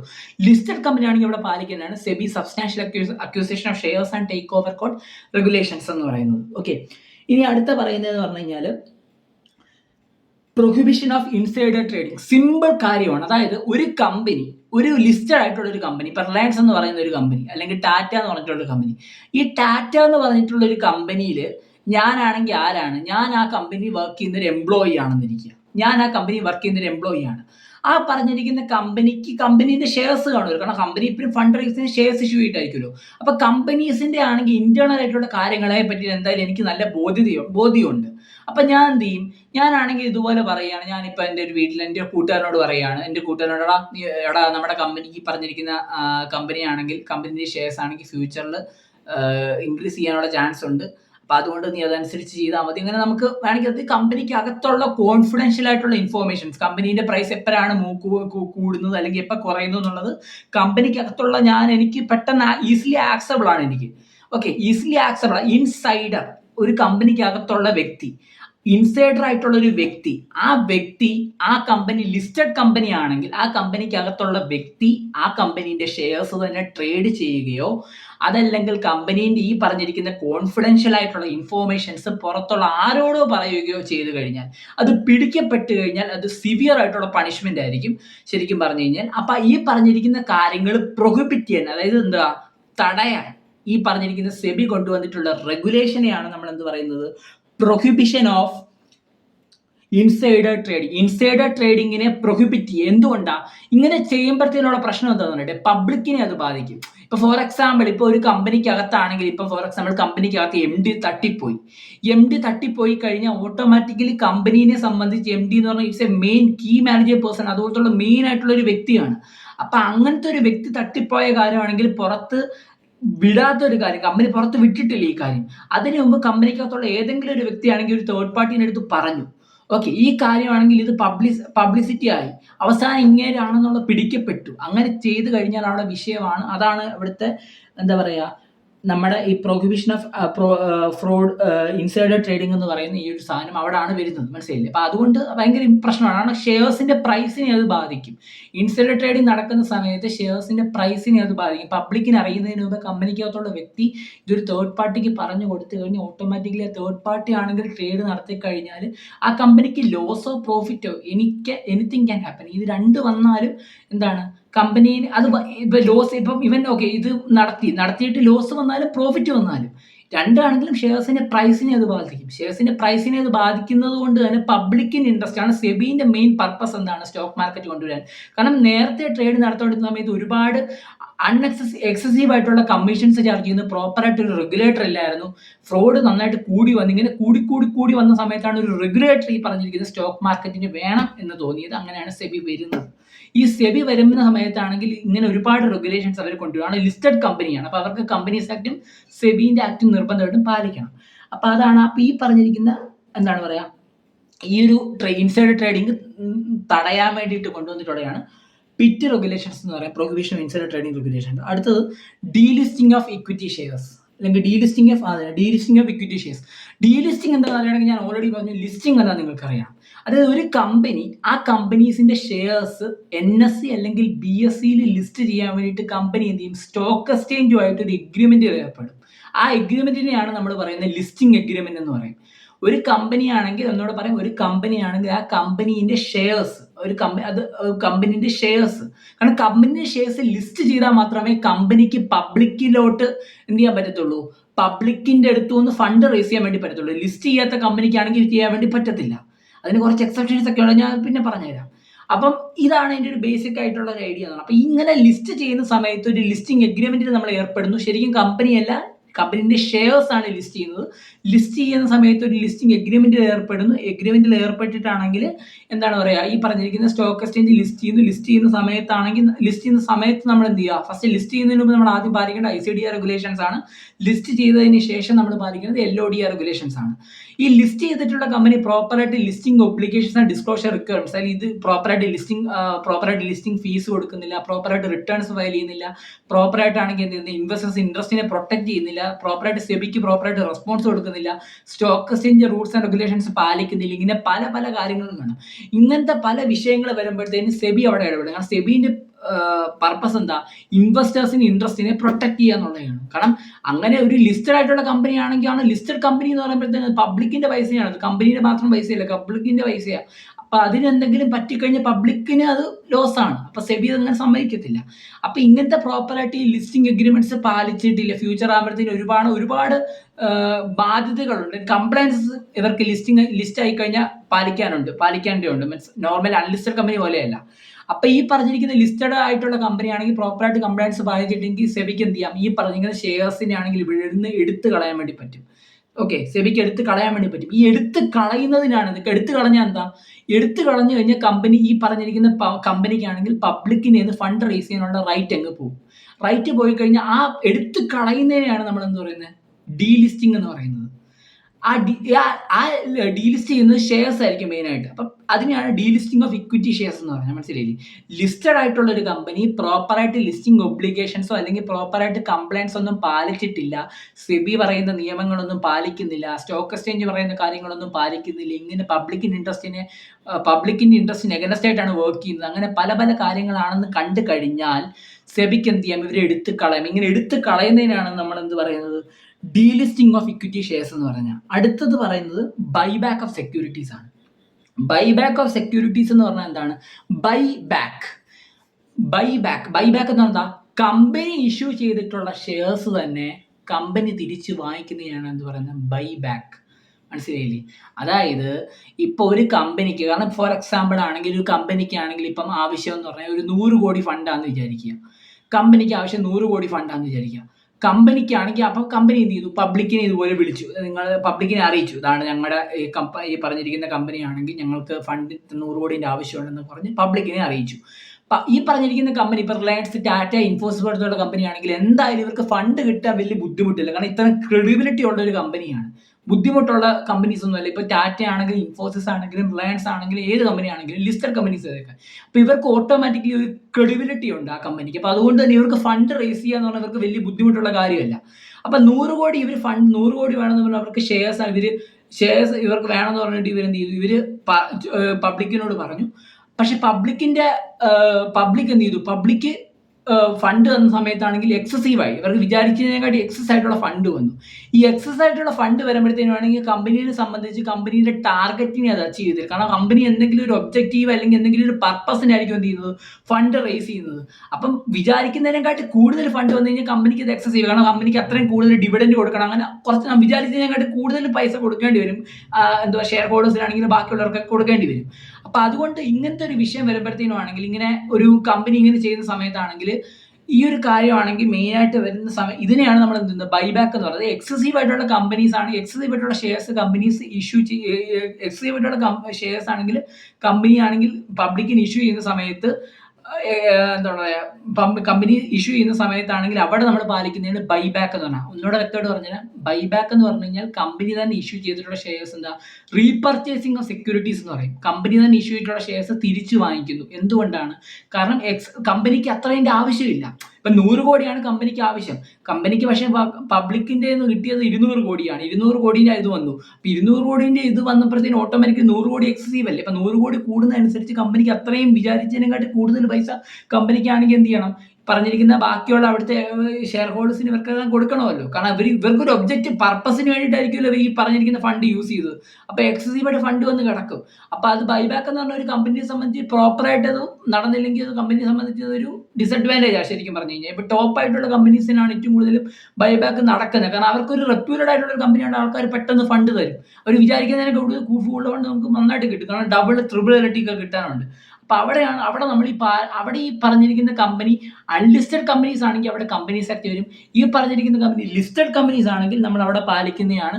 അവിടെ നമ്മൾ പറയുന്ന ഒരു സംഭവമാണ് ബൈബാക്ക് ഓഫ് സെക്യൂരിറ്റി. അതൊരു കമ്പനി ആണെങ്കിൽ ബൈബാക്ക് ചെയ്യുന്ന സമയത്ത് എപ്പോൾ ബൈബാക്ക് ചെയ്യണം, എത്ര പെർസെൻറ്റേജ് ബൈബാക്ക് ചെയ്യണം, ബൈബാക്കിന്റെ കാലാവധി എത്ര നാളാണ്, ഇങ്ങനെ പല പല കാര്യങ്ങൾ, ബൈബാക്ക് ചെയ്യുന്നതിന്റെ ഗുണങ്ങൾ എന്തൊക്കെയാണ്, ഓക്കെ, ബൈബാക്ക് ചെയ്തു കഴിഞ്ഞാലുള്ള പ്രൊസീജിയേഴ്സ് എന്തൊക്കെയാണ്, ബൈബാക്ക് ഏതൊക്കെ രീതിയിലൂടെ ചെയ്യും, ഇങ്ങനെ പല കാര്യങ്ങളും നമുക്ക് ഇതിനകത്ത് പഠിക്കാനുണ്ട്. അടുത്ത പറയുന്നത് മ്യൂച്വൽ ഫണ്ടാണ്. ഏറ്റവും കൂടുതൽ നമ്മൾ ഫെമിലിയർ ആയിട്ടുള്ള ഒരു പേരാണ് മ്യൂച്വൽ ഫണ്ട് എന്ന് പറഞ്ഞു കഴിഞ്ഞാൽ. മ്യൂച്വൽ ഫണ്ട് എന്ന് പറയുമ്പോഴത്തേനും ആൾക്കാർ ഇപ്പോഴും പറയും, അതായത് നമ്മൾ മ്യൂച്വൽ ഫണ്ടിനെ സംബന്ധിച്ചാണെങ്കിൽ നമ്മൾ മെയിനായിട്ട് പറയുന്നത് ആൾക്കാർക്ക് ഏറ്റവും കൂടുതൽ റിസ്ക് എടുക്കാൻ ബുദ്ധിമുട്ടുള്ള ആൾക്കാരാണ് കൂടുതൽ മ്യൂച്വൽ ഫണ്ടിൽ പോകുന്നത് എന്നുള്ളതാണ് നോർമലി നമ്മൾ പറയുന്നത്. കേരളത്തിലൊക്കെ ആണെങ്കിൽ കൂടുതലും മ്യൂച്വൽ ഫണ്ടിൽ ആൾക്കാർ ഇൻവെസ്റ്റ് ചെയ്യുന്നത് കുറച്ചുകൂടെ സേഫ്റ്റി ആണെങ്കിൽ അത്രയും വലിയ ലോസ് വരത്തില്ല, കുറച്ചുകൂടെ ഗ്യാരണ്ടീഡ് ആണെന്നുള്ള രീതിയിലാണ് പറയുന്നത്. അപ്പം ഈ പറഞ്ഞിരിക്കുന്ന മ്യൂച്വൽ ഫണ്ട് എന്ന് പറയുമ്പോഴത്തേനും ആണെങ്കിൽ ജസ്റ്റ് ഒരു ട്രസ്റ്റ് പോലെ തന്നെ. നമ്മൾ എന്തിനാ ട്രസ്റ്റ് എന്ന് പറയുമ്പോഴത്തേനും എന്താ, നമ്മളൊരു പേർപ്പസിന് വേണ്ടിയിട്ട് നമ്മൾ എന്ത് ചെയ്യുന്നു, നമ്മളാണെങ്കിൽ ഫണ്ട് ഇതുപോലെ കൊടുക്കുന്നു, ട്രസ്റ്റിനകത്തുള്ള ആൾക്കാർ ട്രസ്റ്റീസ് അത് കളക്ട് ചെയ്യുന്നു, ആ പേർപ്പസിന് വേണ്ടി യൂസ് ചെയ്യുന്നു, എന്നിട്ട് അതിൽ നിന്ന് കിട്ടുന്ന റിട്ടേൺ നമുക്ക് തരുന്നു. ഇത് തന്നെയാണ് മ്യൂച്വൽ ഫണ്ടിന്റെ പരിപാടി. ഓക്കെ, അപ്പം ഇത് ജസ്റ്റ് മ്യൂച്വൽ ഫണ്ട് അതിനെ പറ്റിയിട്ടാണ് പറയുന്നത്. മ്യൂച്വൽ ഫണ്ട് എന്ന് പറയുമ്പോഴത്തേക്കും ബേസിക്കലി ആണെങ്കിൽ സെബിയുടെ റെഗുലേഷൻസ് ഒക്കെ നിർബന്ധമായിട്ടും പാലിക്കണം എന്നുള്ളത് ഇമ്പോർട്ടൻ്റ് ആണ്. അടുത്ത പറയുന്നത് കളക്റ്റീവ് ഇൻവെസ്റ്റ്മെന്റ് സ്കീംസ്, CIS എന്ന് പറഞ്ഞു കഴിഞ്ഞാൽ ഇത് നിങ്ങൾ തൽക്കാലത്തിൽ അറിഞ്ഞാൽ മതി. Collective investment schemes almost mutual fund പോലെ തന്നെയാണ്, ഏകദേശം ഒരുവിധം എല്ലാ കാര്യങ്ങളും മ്യൂച്വൽ ഫണ്ട് പോലെ തന്നെയാണ് നമ്മൾ പറയുന്നത്. ജസ്റ്റ് ഇത്രയും തൽക്കാലം അറിഞ്ഞാൽ മതി. ഇതാണ് ഇതിൻ്റെ ഓവറോൾ ആയിട്ടുള്ള നമ്മുടെ ചാപ്റ്ററിൻ്റെ ഒരു ഐഡിയ. അപ്പോൾ നമ്മൾ തൽക്കാലം ജസ്റ്റ് ഒന്നുകൂടെ ഓവർവ്യൂ ആയിട്ട് പറഞ്ഞുതരാം. സിമ്പിളായിട്ടൊന്ന് പറഞ്ഞു കഴിഞ്ഞാൽ നമ്മൾ ഈ പഠിക്കുന്ന സെക്യൂരിറ്റി ലോ എന്ന് പറഞ്ഞിട്ടുള്ള പേപ്പറിനകത്ത് നമുക്ക് മെയിനായിട്ടാണെങ്കിൽ ഈ ഒരു ലിസ്റ്റഡ് ആയിട്ടുള്ള കമ്പനീസ് എന്തൊക്കെ കാര്യങ്ങളാണ് പാലിക്കേണ്ടത്, അവരെയൊക്കെ ആരാണ് കൺട്രോൾ ചെയ്യുന്നത്, അവർക്ക് എന്തൊക്കെ ഒബ്ലിഗേഷൻസ് ഉണ്ട്, അല്ലെങ്കിൽ അവർ എന്തൊക്കെ റൂൾസ് ആൻഡ് റെഗുലേഷൻസ് പാലിക്കണം, അല്ലെങ്കിൽ അവരുടെ ഈ പറഞ്ഞിരിക്കുന്ന ലിസ്റ്റഡ് ആയിട്ടുള്ള കമ്പനീസ് ആണെങ്കിൽ അവർക്ക് അവർ ഷെയർസ് ഇഷ്യൂ ചെയ്യുന്ന ഏതൊക്കെ ഷെയർസ് അവർക്ക് അല്ലെങ്കിൽ ഫണ്ട് റേസ് ചെയ്യുന്ന ഏതൊക്കെ രീതിയിലൂടെയാണ്. അതിനകത്ത് നമുക്ക് പ്രൈമറി സെക്കൻഡറി എന്ന് പറയുന്നത്, പിന്നെ ഈ പറഞ്ഞിരിക്കുന്ന ഇവർ ഈ പറഞ്ഞിരിക്കുന്ന ട്രാൻസാക്ഷനിലോട്ട് സെക്യൂരിറ്റീസിലോട്ട് ബന്ധപ്പെട്ടുള്ള ട്രാൻസാക്ഷൻസിലോട്ട് ഏർപ്പെടുന്ന സമയത്ത് നമ്മൾ ലിസ്റ്റഡ് ആയിട്ടുള്ള കമ്പനി ആണെങ്കിൽ അവിടെ പാലിക്കുന്നതാണ് SCRA ആക്ടിനകത്ത് പറയുന്നത്. അതുപോലെ തന്നെ എന്താണ് പറയുക, ഈ പറഞ്ഞിരിക്കുന്ന സ്റ്റോക്ക് എക്സ്ചേഞ്ചിനെ ആണെങ്കിൽ റെഗുലേറ്റ് ചെയ്യുന്ന, ഈ എൻ്റയർ സ്റ്റോക്ക് മാർക്കറ്റിനെ റെഗുലേറ്റ് ചെയ്യുന്ന അതോറിറ്റിനെയാണ് നമ്മൾ എന്ത് പറയുന്നത്, സെബി എന്ന് പറയുന്നത്, securities and exchange board of India എന്ന് പറയുന്നത്. പിന്നെ അതുപോലെ തന്നെ കമ്പനീസിനകത്തുള്ള ഷെയർസ് തമ്മിലാണെങ്കിൽ നമ്മൾ ഡിമാറ്റ് അക്കൗണ്ട് വരെ ട്രാൻസാക്ഷൻ നടത്തുന്ന സമയത്ത് അവിടെ ഒരു ഫ്രോഡും വരുത്താതിരിക്കാൻ വേണ്ടിയിട്ട് നമ്മൾ അവിടുത്തെ ആ പറഞ്ഞിരിക്കുന്ന ഡിമാറ്റ് അക്കൗണ്ട് വരെ ട്രാൻസ്ഫർ നടക്കുന്നത് ഇൻവെസ്റ്ററിന് വേണ്ടിയിട്ട് അല്ലെങ്കിൽ ക്ലയൻറ്റിന് വേണ്ടിയിട്ട് DP ആണ് എന്ത് ചെയ്യുന്നത്, ഡിപ്പോസിറ്ററി പാർട്ടിസിപ്പൻ്റ് ആണ് ഈ പറയുന്ന ഡിപ്പോസിറ്ററീസിൻ്റെ ഫംഗ്ഷൻസ് നടത്തുന്നത്. അപ്പോൾ ഈ ഒരു കാര്യങ്ങൾ നടത്തുന്ന സമയത്ത് ഇതിനെ റെഗുലേറ്റ് ചെയ്യാൻ വേണ്ടിയിട്ട് സെബി കൊണ്ടുവന്നിട്ടുള്ള ആക്റ്റാണ് എന്ത്, ഡിപ്പോസിറ്ററീസ് ആക്ട് എന്ന് പറയുന്നത്. അത് കഴിഞ്ഞിട്ടാണെങ്കിൽ ഈ പറഞ്ഞിരിക്കുന്ന ട്രാൻസാക്ഷൻ നടത്തുന്നത്, അല്ലെങ്കിൽ നമ്മളിപ്പം ഷെയർസ് ട്രാൻസ്ഫർ ചെയ്യുന്ന സമയത്ത് ഒരു ഇന്റർമീഡിയറീസ് കാണും, അല്ലെങ്കിൽ മിഡിൽമാൻ കാണും. അപ്പോൾ ആ മിഡിൽമാൻ ബ്രോക്കേഴ്സ് ആവാം, സബ് ബ്രോക്കേഴ്സ് ആവാം, രജിസ്ട്രേഴ്സ് ആൻഡ് ട്രാൻസ്ഫർ ഏജന്റ്, ഒരുപാട് ആൾക്കാരുണ്ട്. അപ്പോൾ ഈ ആൾക്കാരെയൊക്കെ ആണെങ്കിൽ റെഗുലേറ്റ് ചെയ്യുന്ന, അല്ലെങ്കിൽ ഇവർക്ക് വേണ്ടിയിട്ടുള്ള ഒരു നിയമങ്ങളാണെന്ത്, ഈ പറഞ്ഞിരിക്കുന്ന സെക്യൂരിറ്റി മാർക്കറ്റ് ഇന്റർമീഡിയറീസ്. ഇപ്പോൾ ഇവർ ഈ പറഞ്ഞിരിക്കുന്ന കാര്യങ്ങൾ, ഇവർ ഈ സെക്യൂരിറ്റി മാർക്കറ്റ് ഇന്റർമീഡിയറ്റ് ആയിട്ട് ഒരാൾ അപ്പോയിന്റ് ചെയ്യണമെങ്കിൽ അവർക്ക് എന്തുമാത്രം എത്ര പൈസ വേണമെങ്കിൽ, എത്ര നെറ്റ്വർത്ത് വേണം, എന്തൊക്കെ കാര്യങ്ങൾ വേണം, അവരുടെ ക്രെഡിബിലിറ്റി, അവരുടെ ട്രാക്ക് റെക്കോർഡ്, ഇങ്ങനെ പല കാര്യങ്ങൾ സെബി നോക്കിയിട്ട് ഇതിനകത്ത് രജിസ്റ്റർ ചെയ്തോളൂ. ഇവരെല്ലാവരും നിർബന്ധമായിട്ടും, ഇന്റർമീഡിയറീസ് എല്ലാവരും നിർബന്ധമായിട്ടും ആണെങ്കിൽ എന്ത് ചെയ്യണം, സെബിയിൽ രജിസ്റ്റേർഡ് ആയിരിക്കണം. ഓക്കെ, സെബി എന്ന് പറയുന്ന ഒരു ഇതിൽ നിർബന്ധമായിട്ട് സെബിയുടെ നിയമങ്ങളെല്ലാം അവർ നിർബന്ധമായിട്ടും പാലിച്ചിരിക്കണം എന്നുള്ളതാണ് ഇവിടുത്തെ മെയിൻ കാര്യങ്ങൾ എന്ന് പറയുന്നത്. അടുത്തത് IFSC നിങ്ങൾ തൽക്കാലം ഇത്ര പറഞ്ഞാൽ മതി. സെസ് പോലത്തുള്ള ഒരു ഏരിയ ആണ്. അവർക്ക് അവരുടെയായിട്ടുള്ള റൂൾസ് ആൻഡ് റെഗുലേഷൻസ് ആണ്. നമ്മളിപ്പം ഇവിടുത്തെ ഇന്ത്യയിൽ RBI എന്ന് പറയുന്നത് ഏകദേശം അതേപോലത്തെ സാധനം തന്നെയാണ് IFSC എന്ന് പറഞ്ഞാൽ. അവർക്ക് അവരുടെയായിട്ടുള്ള റൂൾസ് ആൻഡ് റെഗുലേഷൻസ് ഉണ്ട്. അങ്ങനെ പല പല കാര്യങ്ങളുണ്ട്. ഇപ്പം നമ്മളിപ്പം ഈ ഫോറിൻ കൺട്രീസ് ഒക്കെ ചെയ്യുന്ന മെയിൻ പരിപാടിയാണ് IFSC എന്ന് പറഞ്ഞാൽ. സ്പെഷ്യൽ എക്കണോമിക്സ് കാരണം അവർക്ക് ടാക്സ് അവർക്ക് കൊടുക്കേണ്ട ആവശ്യമില്ല, ഒരുപാട് ബെനിഫിറ്റ് അവർക്കുണ്ട്. പിന്നെ അതുപോലെ ഞാൻ പറഞ്ഞു ICD റെഗുലേഷൻസ്. ഒരു കമ്പനി ആണെങ്കിൽ ഒരു അൺലിസ്റ്റഡ് ആയിട്ടുള്ള കമ്പനീസ് ആണെങ്കിൽ ആദ്യമായിട്ട് ലിസ്റ്റിങ്ങിന് പോകുന്ന സമയത്താണെങ്കിൽ അവർ പാലിക്കണമെങ്കിൽ IPOന്റെ ടൈമിൽ ആണെങ്കിൽ നമ്മൾ പാലിക്കേണ്ട ഒരു റെഗുലേഷനാണ് ICD റെഗുലേഷൻസ് എന്ന് പറയുന്നത്. അത് കഴിഞ്ഞിട്ടാണെങ്കിൽ എന്താ പറയുക, അത് കഴിഞ്ഞിട്ട് നമ്മൾ പറഞ്ഞു share based employee benefits, SEBI regulations എന്ന് പറയുന്ന സംഭവം. ഇതാണെങ്കിൽ എന്താണ് പറയുക, ബേസിക്കലി ആണെങ്കിൽ കമ്പനീസിനകത്താണെങ്കിൽ നന്നായിട്ട് ടാലന്റഡ് ആയിട്ട് വർക്ക് ചെയ്യുന്ന എംപ്ലോയീസ് ആണെങ്കിൽ അവരുടെ കോൺട്രിബ്യൂഷൻസ് അനുസരിച്ചാണെങ്കിൽ അവർക്ക് ഷെയർസ് ആയിട്ട് ബെനിഫിറ്റ്സ് കൊടുക്കുമ്പം ആ സമയത്ത് നമുക്ക് പാലിക്കേണ്ട കുറച്ച് കാര്യങ്ങളാണ് ഷെയർ ബേസ്ഡ് എംപ്ലോയി ബെനിഫിറ്റ്സ്. എങ്ങനെ ആർക്കൊക്കെ ഷെയർസ് കൊടുക്കണം, അവരുടെ കോൺട്രിബ്യൂഷൻ എന്തൊക്കെ ആയിരിക്കണം, അങ്ങനെ പല കാര്യങ്ങളും ഇതിനകത്ത് പറയുന്നുണ്ട്. സെക്യൂരിറ്റി എത്ര പെർസെൻറ്റേജ് വരെ കൊടുക്കാം, എപ്പോൾ കൊടുക്കണം, അങ്ങനെ പല കാര്യങ്ങളും ഇതിനകത്ത്. ഇതൊക്കെ കമ്പനീസ് ആക്ടുമായിട്ട് കണക്റ്റഡാണ് ശരിക്കും പറഞ്ഞാൽ. ഇത് മൊത്തം നമുക്ക് ലിസ്റ്റഡ് കമ്പനീസിനകത്താണെന്നേ ഉള്ളൂ, മറ്റേ അൺലിസ്റ്റഡ് ആണെന്നേ ഉള്ളൂ. കമ്പനീസ് ആക്ടാണ് ഇതിൻ്റെ ഏകദേശം കംപ്ലീറ്റ് ഒരു ബേസ് എന്ന് പറയുന്നത്. നെക്സ്റ്റ് പറയുന്നത് പറഞ്ഞാൽ LODR റെഗുലേഷൻസ് ആണ്. LODR അല്ല, sorry, issue of listing and non converted securities. നമ്മൾ ഈ പറഞ്ഞിരിക്കുന്ന ഇക്വിറ്റി ഷെയർസ് ആയിട്ട് കൺവേർട്ട് ചെയ്യാൻ പറ്റാത്ത സെക്യൂരിറ്റീസ് ആണെങ്കിൽ ഇഷ്യൂ ചെയ്യുന്ന സമയത്തും അത് ലിസ്റ്റ് ചെയ്യുന്ന സമയത്തും പാലിക്കേണ്ട കാര്യങ്ങൾ എങ്ങനെയൊക്കെയാണ്. പിന്നെ ഈ പറഞ്ഞിരിക്കുന്നത് ലിസ്റ്റിംഗ് ഓഫ് LODR റെഗുലേഷൻസ്. ഈ പറയുന്ന നമുക്ക് LODR റെഗുലേഷൻസ്, ഒരു കമ്പനി ആണെങ്കിൽ കമ്പനി ഷെയർസ് ആണെങ്കിൽ ലിസ്റ്റഡ് ആയി കഴിഞ്ഞിട്ട് കമ്പനി എന്തൊക്കെ കാര്യങ്ങൾ പാലിക്കണം എന്നുള്ളതാണ് LODR റെഗുലേഷൻസ് എന്ന് പറയുന്നത്. പിന്നെ അതുപോലെ ടേക്ക് ഓവർ, ഒരു കമ്പനി വേറൊരു കമ്പനിയെ ഏറ്റെടുക്കുമ്പോൾ അത് ലിസ്റ്റഡ് കമ്പനി ആണെങ്കിൽ അവിടെ പാലിക്കേണ്ട കാര്യങ്ങളാണ് എന്ത്, acquisition, shares and take overs എന്ന് പറയുന്നത്. പിന്നെ ഒരു കമ്പനിക്ക് അകത്തുള്ള വ്യക്തികളാണെങ്കിൽ കമ്പനീൻ്റെ കോൺഫിഡൻഷ്യൽ ആയിട്ട് ഇൻഫോർമേഷൻസ് ആണ്. കമ്പനിക്ക് അകത്തുള്ള വ്യക്തികളാണെങ്കിൽ ആ കമ്പനീൻ്റെ ഷെയർസ് തന്നെ ട്രേഡ് ചെയ്തിട്ട് ആ കമ്പനി ട്രേഡ് ചെയ്യുകയാണെങ്കിൽ കമ്പനീൻ്റെ ഷെയർസിൻ്റെ പറ്റിയുള്ള ഇൻഫോർമേഷൻസ് പുറത്തുള്ള ആളുടെ അടുത്ത് പറയുകയാണെങ്കിൽ കമ്പനിക്ക് അകത്തുള്ള എന്തെങ്കിലും കോൺഫിഡൻഷ്യൽ ആയിട്ടുള്ള ഇൻഫോർമേഷൻസ് പുറത്തുള്ള ആളുടെ അടുത്ത് പറയുകയും അത് ഫ്യൂച്ചർ പിന്നെ കമ്പനി അത് കണ്ടുപിടിച്ച് അല്ലെങ്കിൽ സെബി അത് കണ്ടുപിടിച്ച് കഴിഞ്ഞാൽ അവർക്ക് പണിഷ്മെന്റ് കൊടുക്കും. അപ്പോൾ ഇങ്ങനത്തെ ഒരു കാര്യങ്ങൾ കൂടി വരുന്നത് കൊണ്ടാണെങ്കിൽ ഒരു സമയത്ത് കൂടി വരുന്നൊരു ടൈം ഉണ്ടായിരുന്നു. കാരണം കൂടുതൽ നമുക്ക് ഈ പറഞ്ഞിരിക്കുന്ന ഇൻഫോർമേഷൻ ലീക്ക് ആവാൻ ഭയങ്കര എളുപ്പമാണ്. അപ്പോൾ ഇങ്ങനൊരു സാധനം കൂടി വന്ന സമയത്താണെങ്കിൽ ഇത് തടയാൻ വേണ്ടിയിട്ട് കൊണ്ടുവന്നിട്ടുള്ള സാധനമാണ് എന്ത്, പ്രൊഹിബിഷൻ ഓഫ് ഇൻസൈഡർ ട്രേഡിംഗ് എന്ന് പറഞ്ഞാൽ. അടുത്തത് ഇതുപോലെ തന്നെ സെയിം സാധനമാണ്, എന്താണ്, prohibition of fraudulent and unfair trade practice laid in to security market. Same സാധനം തന്നെ. അതായത് ഈ പറയുന്ന ഇൻസൈഡർ ആയിട്ടുള്ള ട്രേഡിങ്ങും അതുപോലെ അൺഫെയർ ട്രേഡ് പ്രാക്ടീസിനകത്ത് ഒരു പ്രാക്ടീസാണ് ഇൻസൈഡർ ട്രേഡിംഗ് എന്ന് പറയുന്നത് ശരിക്കും പറഞ്ഞാൽ. പല പ്രാക്ടീസ് വേറെ ഉണ്ട്. അപ്പം ഈ ജനറൽ ആയിട്ടുള്ളൊരു പോയിന്റ് ആയത്. അപ്പോൾ അൺഫെയർ ആയിട്ടുള്ള ട്രേഡ് പ്രാക്ടീസ് നടക്കുകയാണെങ്കിലും അല്ലെങ്കിൽ അൺഫെയർ ആയിട്ടുള്ള ട്രേഡ് പ്രാക്ടീസ് നടക്കുകയാണെങ്കിലും അല്ലെങ്കിൽ എന്തെങ്കിലും ഫ്രോഡ് നടത്തുകയാണെങ്കിലും അത് തടയാൻ വേണ്ടിയിട്ട് കൊണ്ടുവന്നിട്ടുള്ള സംഭവമാണ് prohibition of fraudulent and unfair trade practices related to security market. Okay, ഇപ്പോൾ ഹർഷൽ മേത്തയുടെ സ്കാമൊക്കെ നമുക്ക് കേട്ടിട്ടുണ്ടല്ലോ, അതുപോലെ തന്നെ. പിന്നെ ഡീലിസ്റ്റിംഗ് ഇക്വിറ്റി ഷെയർസ്. ഒരു കമ്പനി ഓൾറെഡി ലിസ്റ്റഡ് ആയിട്ടുണ്ട്, കമ്പനി ആ പറഞ്ഞിരിക്കുന്ന കമ്പനിയാണെങ്കിൽ ലിസ്റ്റിംഗ് അഗ്രിമെന്റ് പാലിച്ചിട്ടില്ല, സെബിന്റെ സ്റ്റോക്ക് എക്സ്ചേഞ്ചിനെ ഒന്നും പാലിക്കുന്നില്ല എങ്കിൽ എന്ത് ചെയ്യാം, സെബിക്കാണെങ്കിൽ ഈ പറഞ്ഞിരിക്കുന്ന ലിസ്റ്റഡ് ആയിട്ടുള്ള കമ്പനീസിനാണെങ്കിൽ എടുത്ത് കളയാനുള്ള പവർ, കമ്പനീസിന്റെ ഷെയർസിന്, ലിസ്റ്റഡ് ആയിട്ടുള്ള കമ്പനീസിന്റെ ഷെയർസിനെ എടുത്ത് കളയാനുള്ള ഒരു പവർ ഉണ്ട്. അതാണ് ഡീലിസ്റ്റിംഗ് എന്ന് പറഞ്ഞാൽ. അടുത്ത ബൈബാക്ക്. കമ്പനി തന്നെ ഇഷ്യൂ ചെയ്തിട്ടുള്ള റീപർച്ചേസിംഗ് ഓഫ് ഔട്ട്സ്റ്റാൻഡിംഗ് സെക്യൂരിറ്റീസ്. അത് കമ്പനി ഇഷ്യൂ ചെയ്തിട്ടുള്ള ഷെയർസ് തന്നെ തിരിച്ച് വാങ്ങിക്കുന്നു എന്നുള്ളതാണ്. കാരണം എക്സസീവ് ആയിട്ടുള്ള ഫണ്ട് കമ്പനിക്ക് കിട്ടുമ്പം കമ്പനിയെ സംബന്ധിച്ച് അതൊരു ലോസ് വെച്ചാൽ കമ്പനിക്ക് ആവശ്യമില്ല, ഡെഡ് ഫണ്ടായിട്ട് അവിടെ കിടക്കും. കാരണം കമ്പനിക്ക് 100 കോടിയുടെ പ്രൊജക്റ്റാണ് ആവശ്യം, പക്ഷേ അത് എക്സസ് ആയി കഴിഞ്ഞാൽ അത് ബുദ്ധിമുട്ടാണ്. അപ്പോൾ അവിടെ നമ്മൾ അവിടെ നമുക്ക് പഠിക്കാനുള്ള സംഭവമാണ് ബൈബാക്ക് ഓഫ് സെക്യൂരിറ്റീസ്, ബൈബാക്ക് എങ്ങനെ നടത്താം എന്നുള്ള കാര്യങ്ങൾ. പിന്നെ മ്യൂച്വൽ ഫണ്ട് എന്താ നമ്മൾ പറഞ്ഞു കഴിഞ്ഞാൽ എന്താണ് മ്യൂച്വൽ ഫണ്ട് എന്ന് പറയുമ്പോഴത്തേക്കും നമുക്ക് ബേസിക്കലി റിസ്ക് കൂടുതൽ കുറയ്ക്കാൻ വേണ്ടിയിട്ട് ആൾക്കാർ കൂടുതൽ യൂസ് ചെയ്യുന്നതാണ് മ്യൂച്വൽ ഫണ്ട് എന്ന് പറയുന്നത്. അപ്പോൾ അതിനകത്ത് കുറച്ച് ആൾക്കാരുണ്ട്. ഇപ്പം ജസ്റ്റ് ഒന്നുകൂടെ പറയാം, മ്യൂച്വൽ ഫണ്ട് ജസ്റ്റ് ഒന്ന് പറഞ്ഞുതരാം. സ്പോൺസർ എന്ന് പറയുന്ന വ്യക്തിയുണ്ട്. സ്പോൺസർ എന്ന് പറഞ്ഞിട്ടുള്ള വ്യക്തിയാണ് മ്യൂച്വൽ ഫണ്ട് എന്ന് പറയുന്ന ഒരു സാധനത്തിലോട്ട് എന്ത് ചെയ്യുന്നത്, ഫസ്റ്റ് ഫണ്ട് കൊണ്ടുവരുന്നത്. സ്പോൺസർ പറഞ്ഞിട്ടുള്ള വ്യക്തിയാണെങ്കിൽ പല ആൾക്കാരുടെ നിന്നാണെങ്കിൽ എന്ത് ചെയ്യുന്നു, ഫണ്ട് കളക്ട് ചെയ്യുന്നുണ്ട്. എന്നിട്ട് ഒരു പേർപ്പസ് അല്ലെങ്കിൽ എന്തെങ്കിലും ഒബ്ജക്റ്റിന് വേണ്ടിയിട്ടായിരിക്കും നമ്മൾ ഇൻവെസ്റ്റ് ചെയ്യുന്നത്, മനസ്സിലായി. എന്നിട്ട് അതിൻ്റെ ഒരു റിട്ടേൺ കിട്ടും. എന്നിട്ട് അതനുസരിച്ച് ആ റിട്ടേൺ ആണെങ്കിൽ തിരിച്ച് എന്താ പറയുക, ഈ പറഞ്ഞിരിക്കുന്ന വ്യക്തികൾക്ക് കൊടുക്കും. ഇപ്പോൾ കമ്പനിയിലാണെങ്കിൽ നമ്മൾ കമ്പനിയിലെ ഷെയർസ് വാങ്ങിക്കുന്നവർ നമ്മൾ ഷെയർ ഹോൾഡേഴ്സ് എന്ന് പറയുന്ന പോലെ മ്യൂച്വൽ ഫണ്ടിലുള്ള മ്യൂച്വൽ ഫണ്ട് ഇഷ്യൂ ചെയ്യുന്നത് എന്തായിരിക്കും, യൂണിറ്റ്സ് ആയിരിക്കും. കമ്പനി ഇഷ്യൂ ചെയ്യുന്നത് എന്താണ്, ഷെയർസ് ആണ്. അപ്പം കമ്പനീസിൽ ഷെയർസ് ഇഷ്യൂ ചെയ്യുന്ന അല്ലെങ്കിൽ ഷെയർസ് കിട്ടുന്ന ആൾക്കാരെ ഷെയർ ഹോൾഡേഴ്സ് എന്നും, മ്യൂച്വൽ ഫണ്ടിൽ യൂണിറ്റ്സ് കിട്ടുന്ന ആൾക്കാരെ ആണെങ്കിൽ യൂണിറ്റ് ഹോൾഡേഴ്സ് എന്ന് പറയും. പേര് മാത്രമുള്ള മാറ്റം, ബാക്കി ഓൾമോസ്റ്റ് എല്ലാ കാര്യങ്ങളും സെയിം ആണ്. ഓക്കെ, പിന്നെ buyback of security mutual fund പറഞ്ഞു. പിന്നെ CAS ഏകദേശം ഇതുപോലെ തന്നെയാണ്. സത്യം പറഞ്ഞു കഴിഞ്ഞാൽ ഓൾമോസ്റ്റ് ഈ മ്യൂച്വൽ ഫണ്ടിൻ്റെ അതേ ഫംഗ്ഷൻ തന്നെയാണ് ഓൾമോസ്റ്റ് CASനകത്തുള്ളത്. നമുക്കത് ഡീറ്റെയിൽ ആയിട്ട് പിന്നെ കംപ്ലീറ്റ് പഠിക്കാം. ഇതാണ് ഈ പറഞ്ഞിരിക്കുന്ന എൻ്റയർ സെക്യൂരിറ്റി ലോൻ്റെ ഒരു കംപ്ലീറ്റ് ആയിട്ടുള്ള ഒരു ഓവർവ്യൂ എന്ന് പറഞ്ഞാൽ. നിങ്ങൾക്കെല്ലാം ഇത് മനസ്സിലായെന്ന് വിചാരിക്കുന്നു. എന്തെങ്കിലും സംശയം ഉണ്ടെങ്കിൽ ധൈര്യമായിട്ട് കമൻറ്റ് ഇടാവുന്നതാണ്. ഞാൻ എന്തായാലും കാണുന്നതായിരിക്കും, അതനുസരിച്ച് റിപ്ലൈ തരുന്നതായിരിക്കും. ഓക്കെ, ഇതെന്തായാലും എൻ്റെ ഫസ്റ്റ് വീഡിയോയുടെ മാക്സിമം ലൈക്ക് ചെയ്യുക, ഷെയർ ചെയ്യുക, സപ്പോർട്ട് ചെയ്യുക.